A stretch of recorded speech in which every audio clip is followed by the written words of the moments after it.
Hey everybody, and welcome back to Kerbal Space Program RP-0. This is a recap of a live stream I did last Wednesday. We're going to be doing some re-entry testing on our new Mark III shuttle. We proved we can get it into orbit and that it can haul about 55 tons or so to get there. Right now I'm just making some small changes to our OMS system in that I am doubling up the number of AJ-10 118Ks just so we can have a chance of hitting orbit in some kind of reasonable manner. There is our 55-ton lead test weight tucked nicely in the cargo bay and using some struts. And we will be running this simulation. Initially, it's going to be a 90-minute simulation because that's about how long it's going to take us to get to orbit loosely and then try to re-enter and see if we can do it safely. Now, since we saw this thing launch a whole bunch of times last time, I'm just going to be speeding through the launch footage. There is our drift launch off the pad, and yeah, you can see how much drift that thing actually has. Might actually be in danger of hitting the VAB if we do it wrong. Anyway, we have no particular target for this launch. We're just going up. We're going to try to shoot for about a 400-kilometer apogee. I don't think that we will actually circularize our orbit because there's no real point. We don't even need to make a whole lap.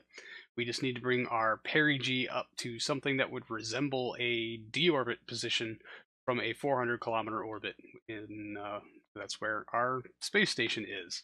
So it's still got this weird wiggle. I think I'm going to have to check the placement on those RS-25s to make sure that the bottom two are not offset in some weird way, or that the center engine is actually centered.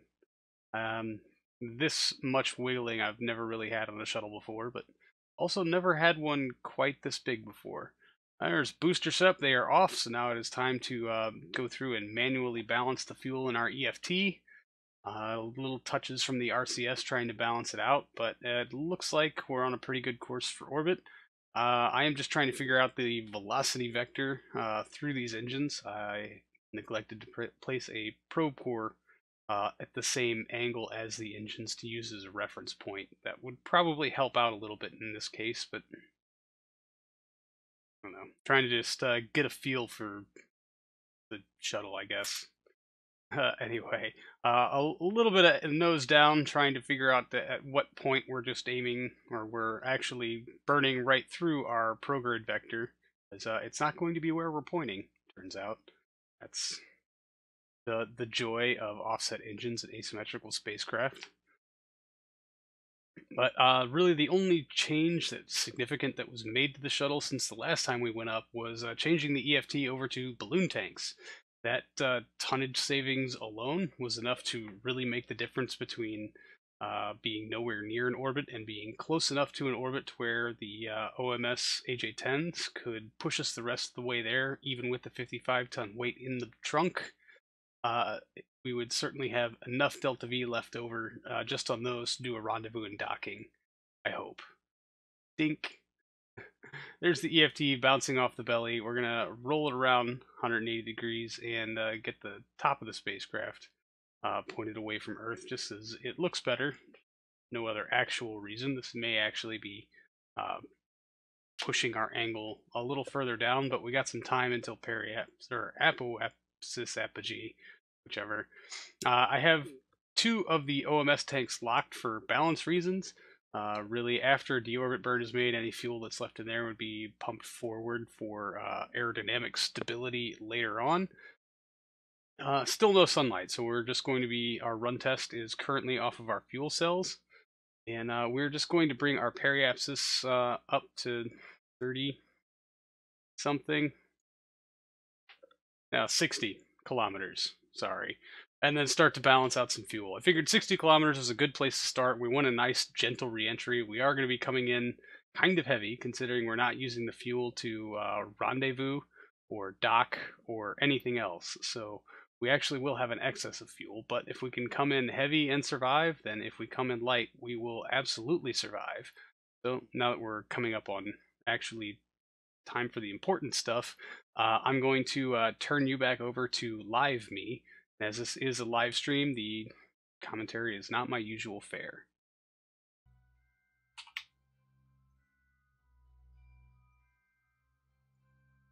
we need to eject this thing. Decouple node. Oh, y'all were really about to let me deorbit with a lead pipe in the trunk?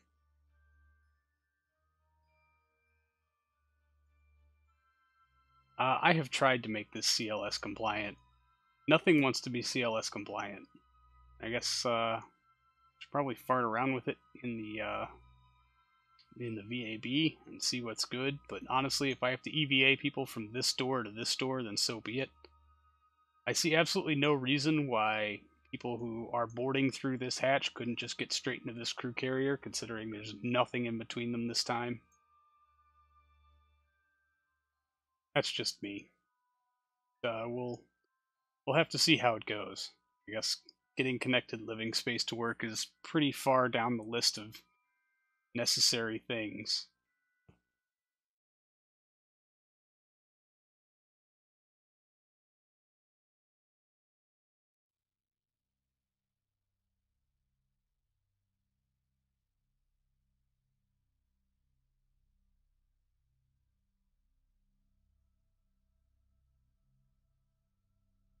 Alright, well. Okay, why are you... Stop that. What? I love how the SAS just does whatever the hell it wants, whenever the hell it wants. Fingers off the keys. Let's pitch back up. No, do not. Stop it.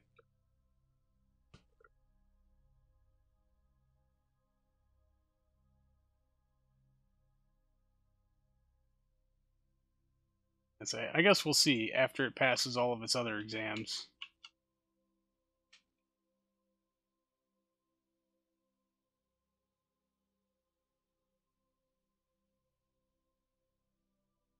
Craft settings.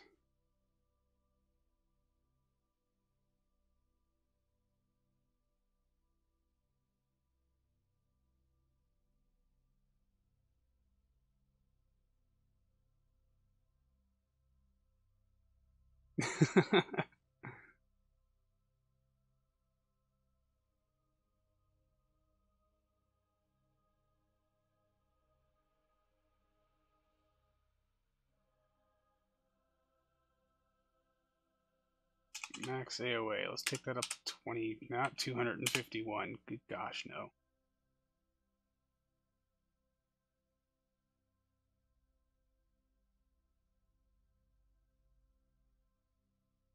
Alright, that should be fine.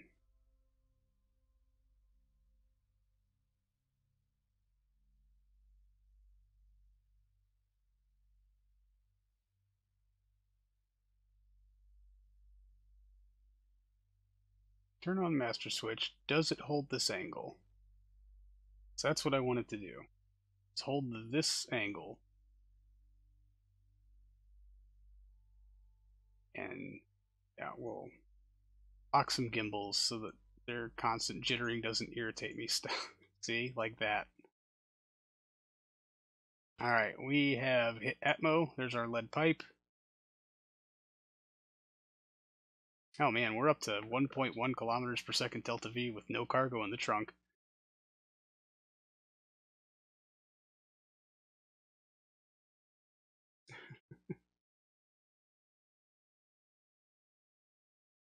Dare I physics warp? At least until we start getting some actual heating.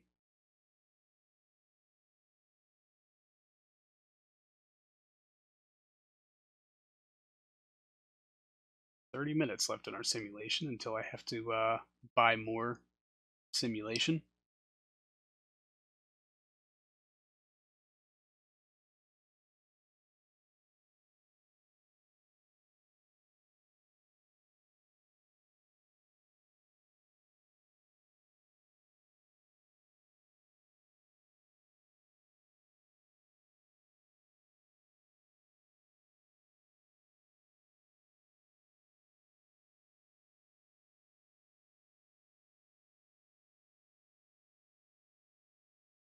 Alright, well.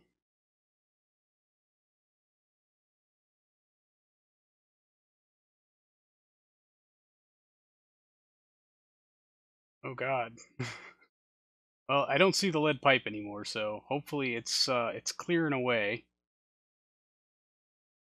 That can go away, because I need to see my apoapsis and stuff. See when we become officially suborbital, or deorbiting. That angle is a bit much.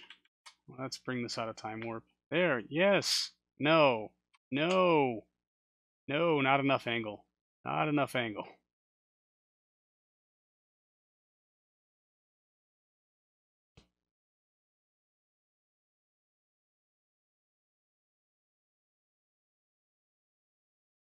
You must have a bigger, better monitor than me, Wookie, because I don't see it at all.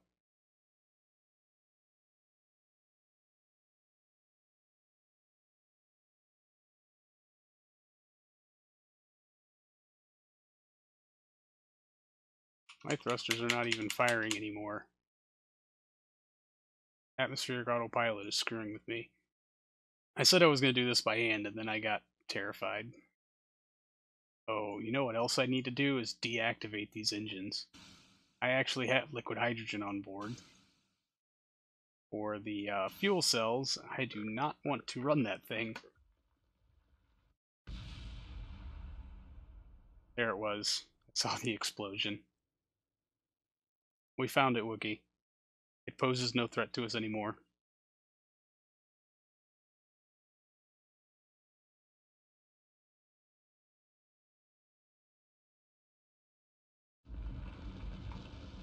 And tell me that's the speed brakes. Oof. Yep. Knew that was going to happen.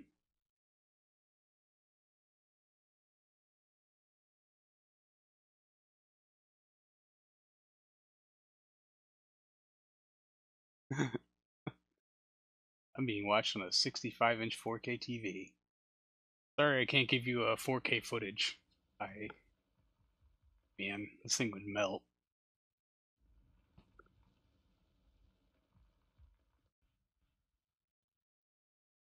I found out earlier today that I have maxed out a 2 terabyte hard drive with recorded footage already, and I've only been doing 1080p stuff for a little over a year.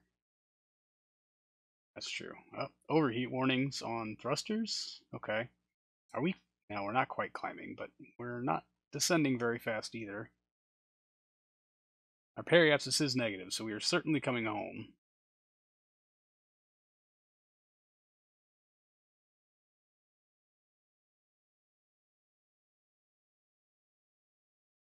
I can't read his GUI either, but 90% of the time when I'm watching Nathan Kell, I'm watching it on my phone while doing homework on the computer, so I always blamed it on that. Take my finger off the control now because it's actually not firing the thrusters with my input. This is all atmospheric autopilot doing stuff.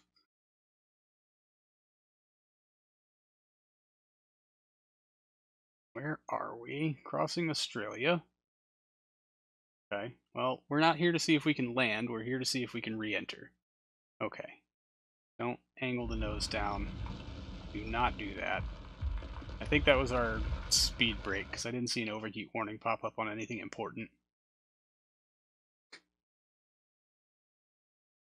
Drive-thru is a perfect place to watch a SpaceX launch.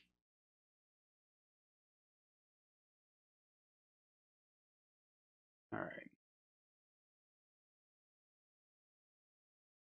So this is completely hands-free right now. I'm sure you're all super excited to know. Minor overheats on a couple of thrusters, but I think we can certainly afford to burn those off. We've got lots of RCS propellant left.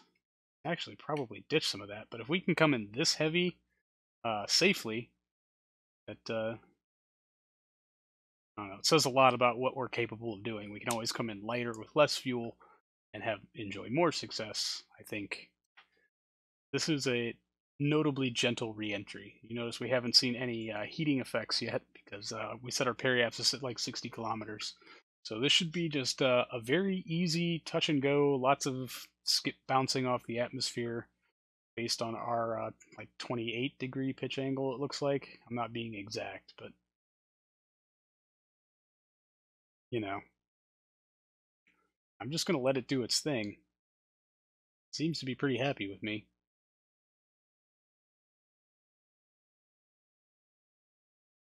Oh yeah, the heating effects are probably the biggest challenge to this. The only deaths I've had in the space program have all been re-entry incidents.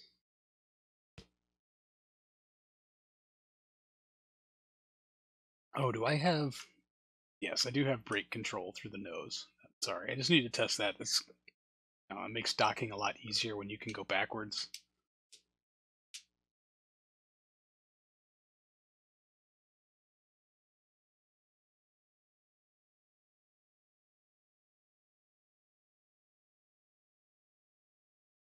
Ironically, I don't think I've played stock Kerbal Space Program since before they had actual heating effects.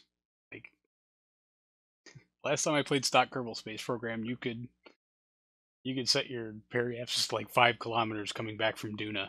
Everybody would be fine, no heat shield, didn't matter. It would just look awesome. As long as you were going slow enough not to tear your chutes off.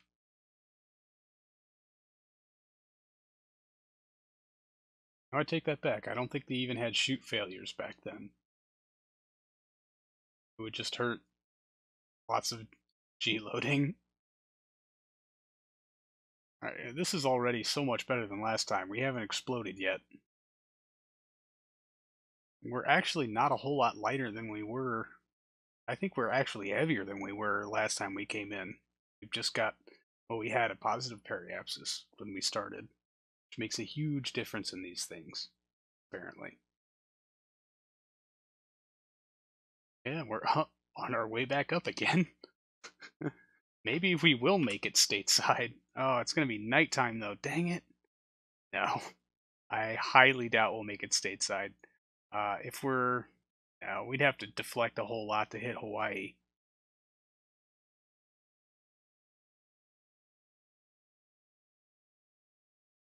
$176G. Holy snikes.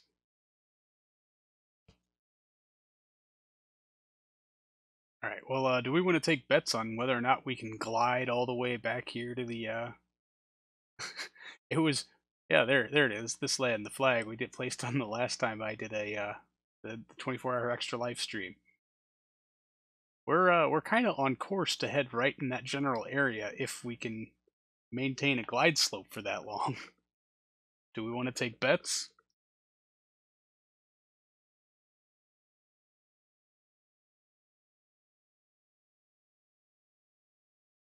Oh yeah, I don't doubt. Man. You don't recall the relative speed on that, do you, Wookie?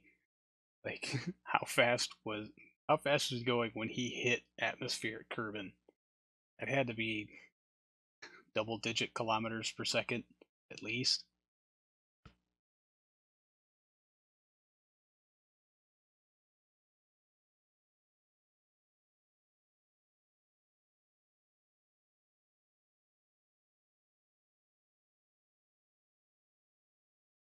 Wow. 18 point. Whereas really, that doesn't seem like a...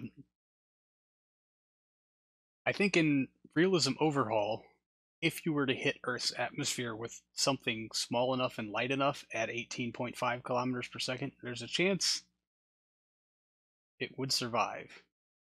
I mean, depending on your angle, depending on how many passes you want to make before you bring it home. But I think you could Aero capture at that speed safely. I'm not going to say with a Kerbal, but I think you could capture a chunk of equipment without it exploding at those speeds. At least I hope so. Actually, my reentry from Mars was like, I mean, it was over 12, I think, but not by much. It might have been right around 11 something. I remember being very pleasantly surprised that it was as low as it was. And yeah, I did a 2-pass reentry on that. I mean, you were there, but or was it 3-pass? They survived just fine, and using descent mode, they didn't even peak out above 9G. And Oh, the iBot probe, I think, is... No, it's not traveling retrograde. Kentucky Kev is now in a retrograde orbit around the sun, and we're going to bring it to a close encounter with Earth. I want to see what that looks like. Speed figures. I think the chances of recovering that spacecraft are slim to none. But, we'll see. It's bringing home the interplanetary camera thing, the iBot probe. That's going to be interesting because that's on us. Like it hit Saturn or it hit Jupiter, then Saturn, and it's going back to Jupiter for another braking pass, and then it's going to come back to Earth. So it's going to be going blazingly fast from Jupiter back to Earth, and we'll see how fast it's traveling when it gets there. That'll give us at least some kind of indication on if we were to send a crew to land on some moon of Jupiter, how fast they would be going on a direct return. I think those are going to be some fairly insane speeds. And we are still going.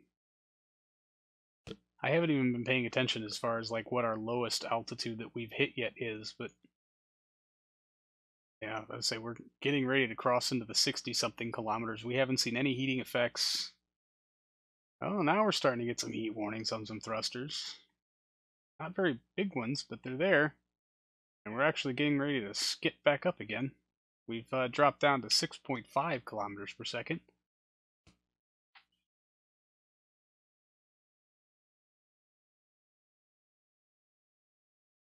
Okay, you talking about the iBot, or you talking about any potential crew coming back from Jupiter? Because time is a very sensitive factor when you're in transit.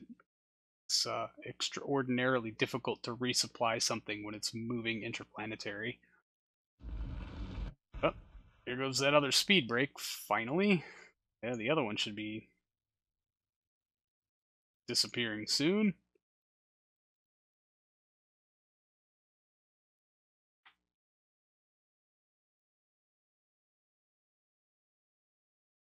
Yeah, that's probably a pretty good idea. Should take a look at its trajectory and see what I can do about doing that. I think with its second swing past Jupiter, I was just barely able to get its perihelion down to within Earth's orbit. Although it's got plenty of fuel, we could certainly try to make a burn at Jupiter to bring that down to around the Venus area somewhat.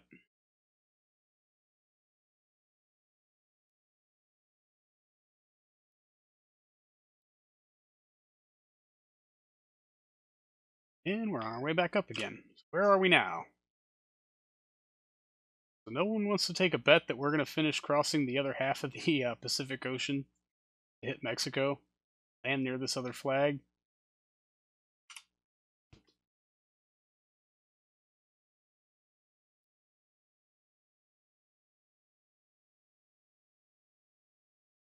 $12.5. So really, that's still not that bad, really. I mean, they survived just fine. A little shorter than they were before, but they survived.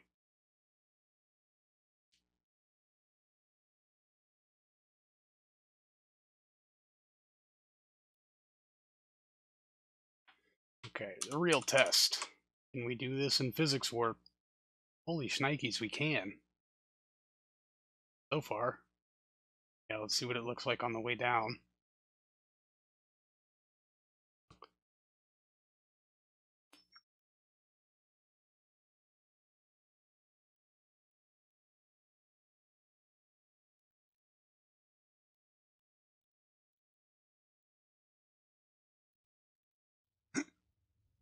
Very interesting question that I don't think the game is going to answer for us because they were there for 5 years and bounced right back.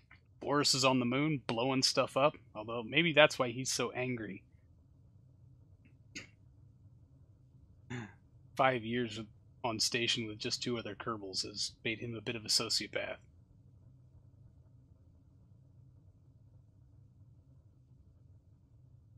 Okay, now we're getting into the actual thick of it.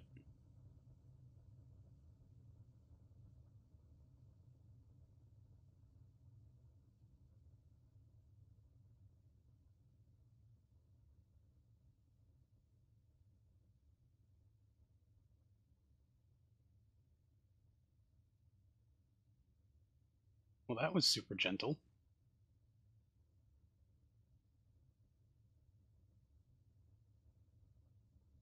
Maybe we can actually lower our nose angle. Try to keep as much of the speed as possible. Oh yeah, just acres of distance on this thing.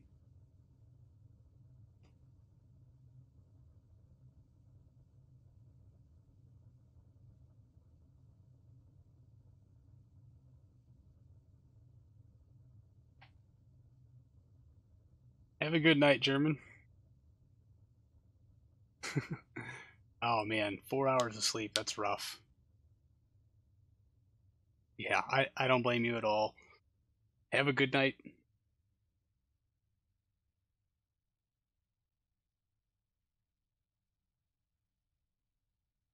Let's bring this out of time warp. Actually going to lower the nose angle a bit. Just a little. Just a little. Yes. He popped in just a little bit before you did. Told me who he was from the Discord server.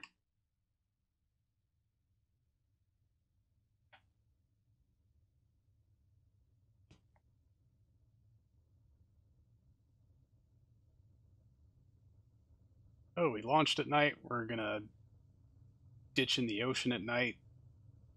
Doing all these things very effectively.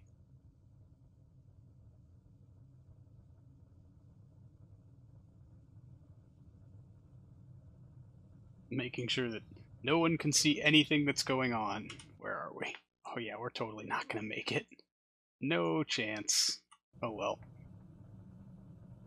To dream a little dream.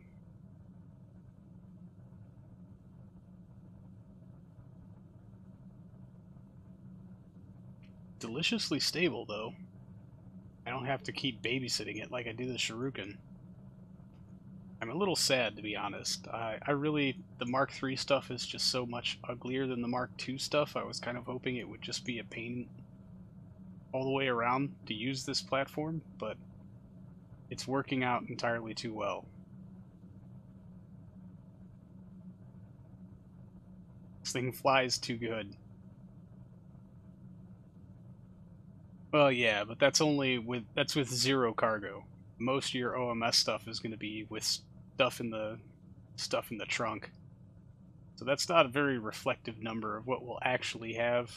But I figured coming in heavy would be a good test because coming in lighter is always easier.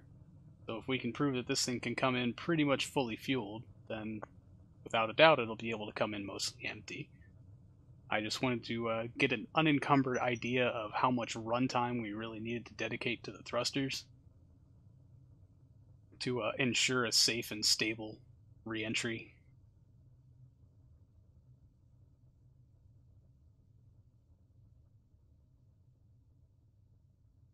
And so far, it's proving itself in spades. It's both safe and stable. We can just delete those crappy little air brakes that I put on. They are pointless.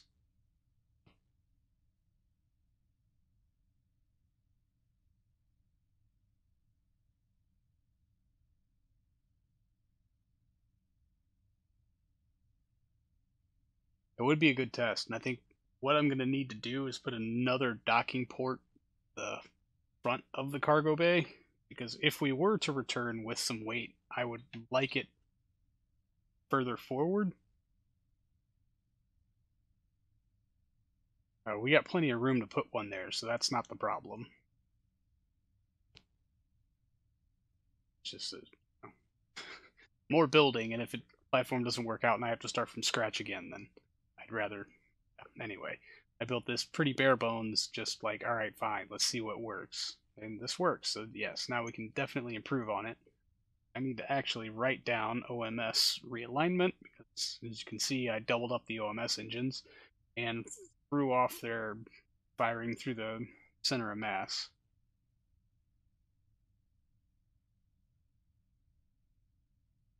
That first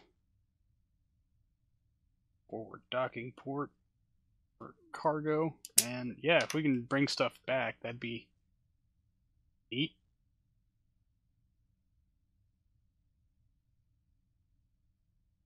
That is a good idea. That crew container is not centered on the, like, it's not down the center line of the cargo bay. It's actually up very high, so the docking port on top of it can be used to dock with the station. But I think rotating it 90 degrees is a good idea either way, because the docking port might interfere with that door if it's facing out into it. Oh man, we're down to 1,500 meters per second. It's actually time to start thinking about, oh man, if we had played our cards right. Yeah, let's totally go to Hawaii. Ooh, it does not like yaw input, or roll input at this altitude. Let's see what we can't figure out here. I don't know if we can hit Hawaii, but we're going to try.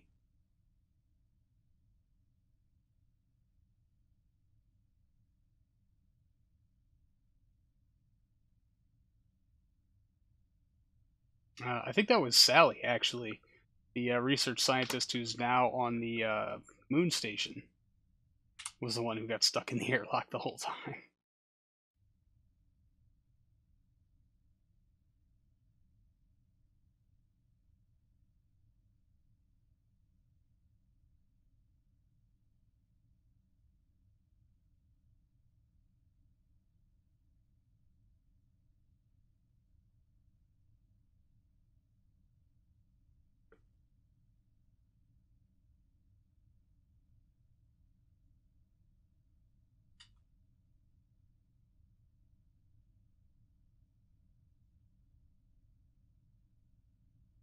Yeah, it was kind of like my apology to her. Sorry we messed up getting you on the orbital station, but since you're going to get credit for going to orbit anyway and get the promotion, now we can send you to the moon to get another promotion.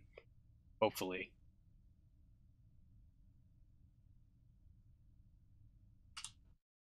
Don't know if we're going to make it to Hawaii either. So that's north, that's east.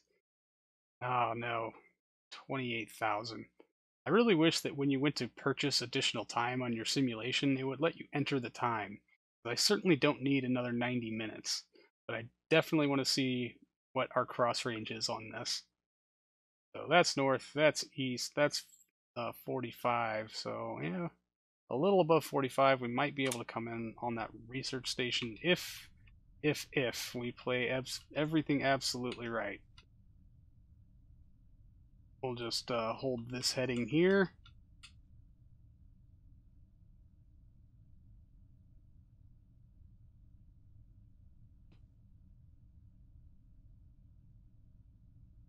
I did not.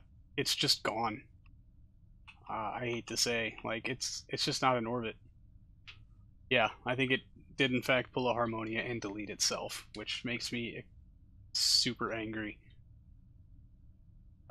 Because I'm getting really sick of going back through the persistent file and cataloged save files to copy paste the vessel portion of said persistent file into the new one to put it back into place. I'm just getting very tired of having to do that and having to, I don't know. There's one thing when I thought it was just going to be one ship giving me a bunch of problems, and now that it might be two, makes me extra angry. So I think we're actually going to have to figure out a different solution for what to do with the other crew on the moon as far as getting them home. But we've got lots of time to worry about that, so it's not a pressing issue. It's not an emergency. They got plenty of life support. They've got a resupply module that'll be going up pretty soon, so they will be fine for the time being. We have plenty of time to build them a means to get home.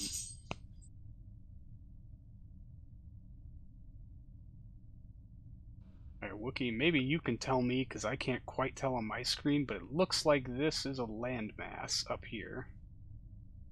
Although, according to the map, we should be way far away still. But I think we have a solution for this.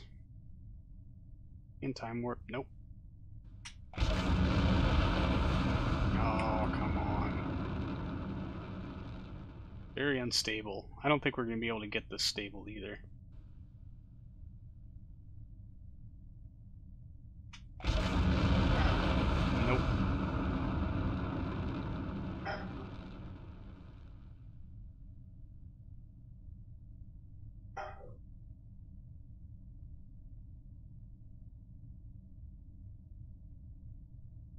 This is my complaint about using the AJ10s.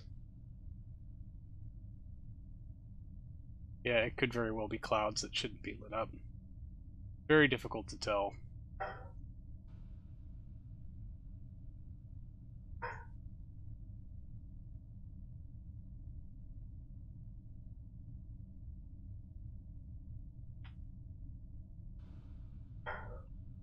Alright, I'm going to see if I can't force these engines to gimbal, or not to gimbal, to ullage. No, we're still slowing down like this. We're still going to say very unstable. This is why I don't trust the AJ10 as a even pseudo-atmospheric engine. Like for my plans to make a single-stage Mars lander that glides down and uses the AJ10 to get back up. You can't light the things when you need them. Nope. Staying put it very unstable. Oh. That was some speed that I didn't need to bleed off.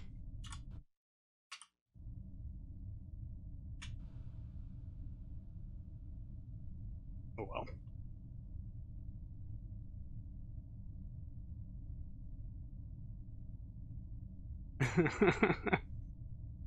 Ammonia station. God, I can't even imagine the logistics of getting a station out to Jupiter and then putting crew on it. Kinda makes my head hurt a little.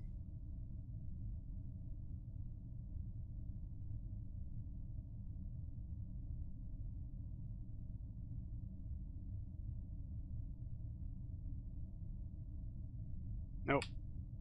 A barrel roll does not ullage your engines. Turns out.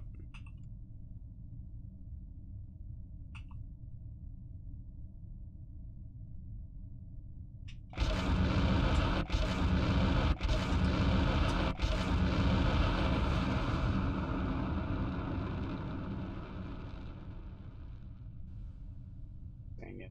Alright. I'm giving up on that dream.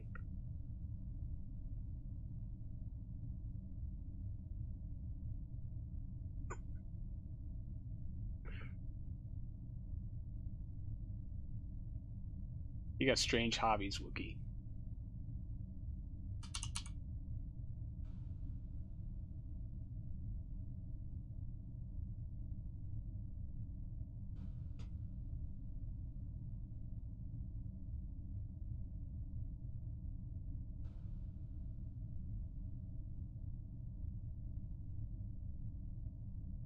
Yep. Cannot see poop, but we are certainly very, very far from Hawaii, unfortunately. I don't think we're going to make land.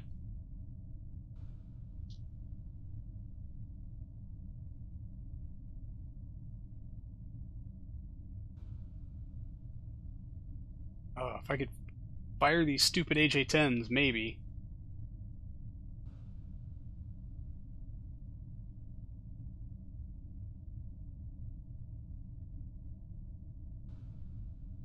Certainly have kind of a surplus of altitude at the moment, although not enough. Alright, let's just go ahead and ditch. Oh, do not adjust heading while in time warp. Ever, ever, ever. Let's just go ahead and do our ocean ditch. So this reentry went really well.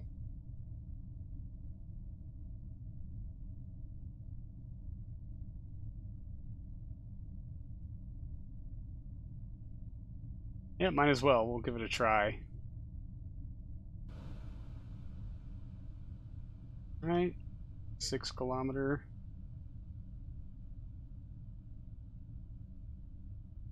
5 kilometer. Alright, let's pull up.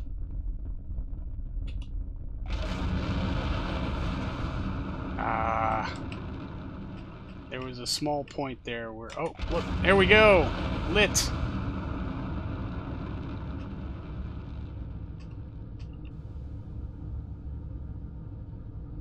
Alright, let's see if they'll hold any speed at all.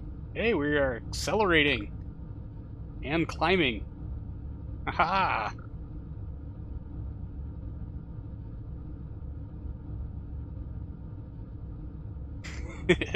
It's lit, fam.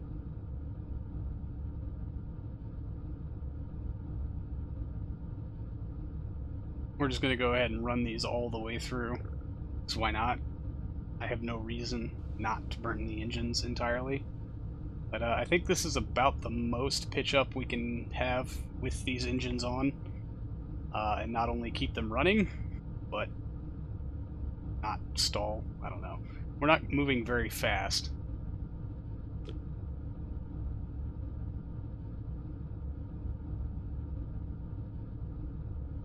You know, fingers crossed. Maybe. I doubt it. We got a lot of distance to cover. We also got 5 minutes of runtime on them, so that buys us at least 5 minutes in the air, and we'll see how much altitude we get after a 5-minute run.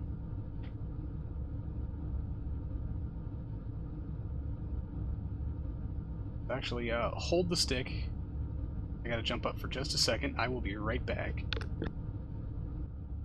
Yeah, so I'll just take over for a little while. Spoiler, we're totally not going to make it to Hawaii, but I can totally see it there in the background. I don't know. So close, yet so far, and I realize that this is a highly unorthodox maneuvering. Really things that shuttle stuff was never actually meant to do. But that's the point of running simulations and testing, is to see what exactly your platform is capable of and how far you can push it. So I'm really glad that we got the chance to run the OMS engines inside the atmosphere for almost no reason whatsoever. But it totally wasn't going to be enough to get us there, despite how nice Hawaii looks there off in the distance. It is totally going to stay way off there in the distance. And we do have a discrepancy between our aerosine and our nitrogen tetroxide, which is normal, I guess. The thrusters and the AJ-10s burn them at different rates, so it's not a real surprise there. I guess under normal circumstances, well, if this were a shuriken, I would be venting the excess fuel. But this can actually fly with a lot of weight in it still, whereas the shuriken cannot. So that's one thing that this Mark III shuttle has going for it. It also has a lower stall speed than the Shuriken does, as we will get to figure out both here and later on in this simulation run. So it actually, I hate to admit it, because man, the Shuriken's just so much prettier than this thing. But it flies better. There, I admitted it. This thing flies better. It might actually be a better aircraft, which disturbs me somewhat. Although we still have a few little kinks to work out. This thing is actually proving itself quite well, and at least on a very gentle reentry. I may, on my own accord, do something a little harsher, see if we can bring it in a little faster and a little more predictably. And this is me turning the lights on, seeing if I can get a reflection off the water. There's no reflection off the water, ever. Anyway, here's old me. Holy crap. Okay, I think we're starting to stall out here. 400 meters at 50 meters per second. Jesus, that's a low stall speed. Alright. Where? Oh, no. There's a stall speed. 160 meters. Bring it back. Come on. Oh, 20. Thanks for the frame rate, KSP.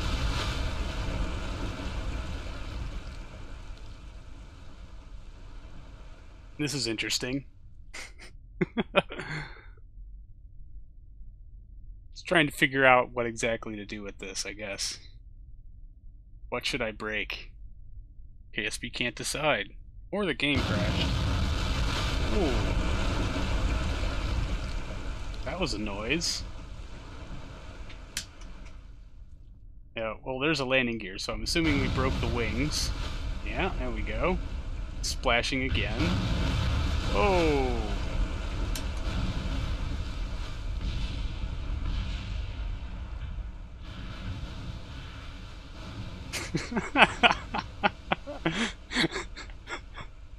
I would like to just take a second here to appreciate that we can break up during reentry, pile into dirt at 90 meters a second, and achieve the exact same result if we gently coast into water at 60 meters per second. I don't know. Probably more of our cargo survived. Yeah, look at that. Everything in here is still running. And boil off did next to nothing on that tank. I guess those radiators are doing their job. Yeah, it's operating at 106% capacity. Alright, swim for it. You only got like a couple clicks to go. Oh, hold on. Oh, we don't have any thruster fuel. Dang it. Let's say we got this thruster back here. We can just scoot our way to land. Awesome. Alright, revert flight, VAB. That was massively successful. I'm very pleased with this. And now back to the VAB we go to make a few corrective changes. Notably the change in the angle of the OMS engines. Just very, very slightly adjust them. They were not off by very much, but it was enough to cause a problem. I will, however, forget to double check that those RS-25s are positioned correctly. We'll get the EFT and the boosters stacked back on, and then at the brilliant suggestion, or maybe it was my idea, I doubt it. Yes. We're going to try to get some extra boosterage on this thing, and just to see if we can't get it off the pad a little faster and with not so much side slip or drift. And I think really the viable option at this point, other than expanding the boosters and making them a lot bigger, or able to house 4 total RD-171s, is to use the Minuteman solid rocket motor from the ballistic missile variety. Now, adding a set of 2 doesn't do us a whole lot of good. It does increase our thrust to weight ratio at liftoff fairly, well, I mean, a lot, but just not quite enough. So we're going to go with 4 strapped around the EFT on the backside, hoping that that will prevent some of the side slip. And we're going to very haphazardly place set motors on it. The problem is that if you angle a set motor at a balloon tank, it's going to cause it to explode. So it's trying to figure out some kind of angling scheme here for them to both be pushed away from the EFT and not burn those thrusters into it. Anyway, we'll go to live launch coverage for this one. So here is old me. Still at night because I fail at all the things.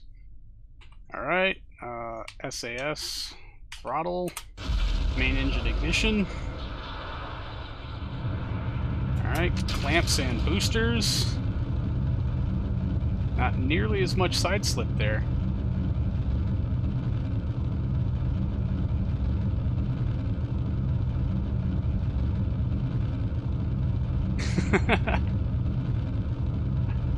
It very, very loosely disguised code. A 1.30 liftoff thrust weight ratio. This thing went from sluggish to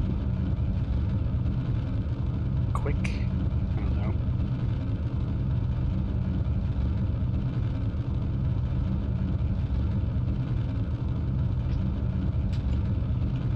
Wow, the buffeting though. You're gonna make me work for it.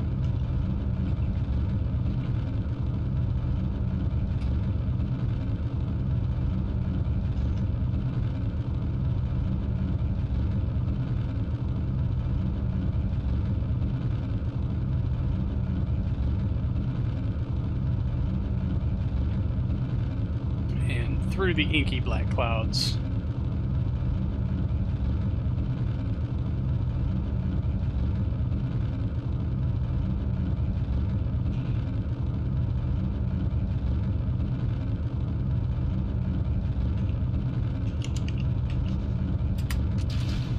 Boosters. Oh!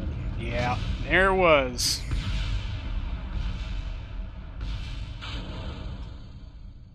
Excellent. 2 out of 4 engines lit.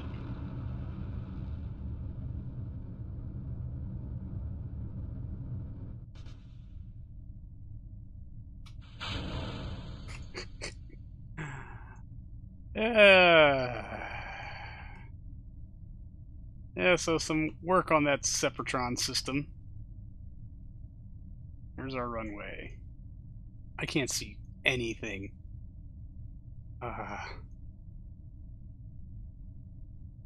Alright, fine. Pick up some speed first, and then make your about face. Maybe get below the stupid clouds. You heavy, heavy bastard. Flies a whole lot better than a brick, though. Surprisingly enough.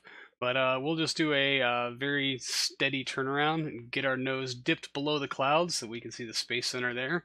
Oh, and it's a lot closer than I thought it would be, so we're going to try to swing around and put it down on the runway.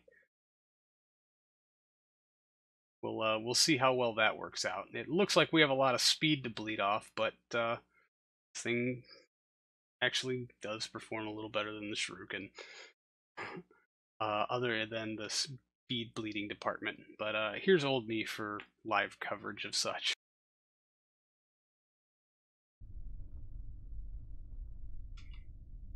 Ooh, stall speeds. Whoops. A little too aggressive on that slowing down stuff.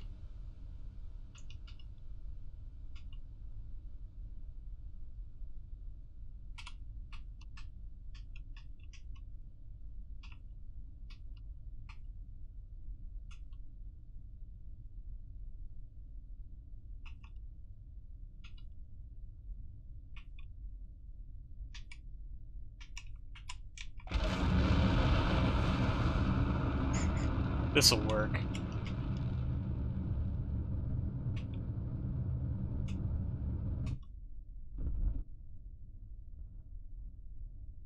That probably would have popped the hydraulic or two, but alright, we made it. I have actually never seen a real life launch ever.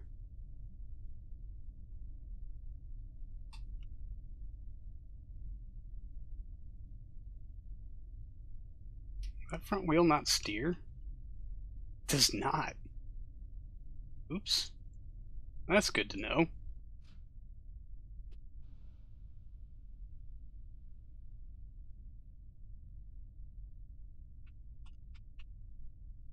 That seems dumb because this thing will smash a single carriage gear the minute it touches the ground. It's too heavy. That makes me angry. And why do these things not articulate with roll very much? Ah, yeah, only 50% roll. Wonder why I did that. Oh well. Alright, well, unfortunately, everybody, I am out of time for the evening. I've got some homework to go take care of, and some other stuff. So that's going to do it for tonight. Thank you very, very much for hanging out. I really do appreciate it, every last one of you. It looks like Wednesdays, at least for a while, is going to be my day for this thing. I'll have to give that a try, Wookie. But I think actually we might be able to call this thing certifiable. It flies. I'm going to tweak those booster settings for a little bit, although I think we'll only actually need them on heavier payloads once we get up to around that 55-60 ton range, which is probably mostly what I'm going to be using it for, but I don't know. I'm going to work on tweaking that stuff, getting this thing ready, but I think the next time we'll see it will probably be its maiden voyage. That will not be a simulation. So fingers crossed that it goes at least as well as all of these simulations did, in which we killed absolutely no one. Not even once. Not even on accident. Or on purpose. Although it kind of seems like I was trying to kill them all this time. Val brought it through. So, anyway, that's going to do it for me tonight, everybody. Thank you so much for hanging out. I really do appreciate it. And I will see all of you in the next one. So, until then, see you later.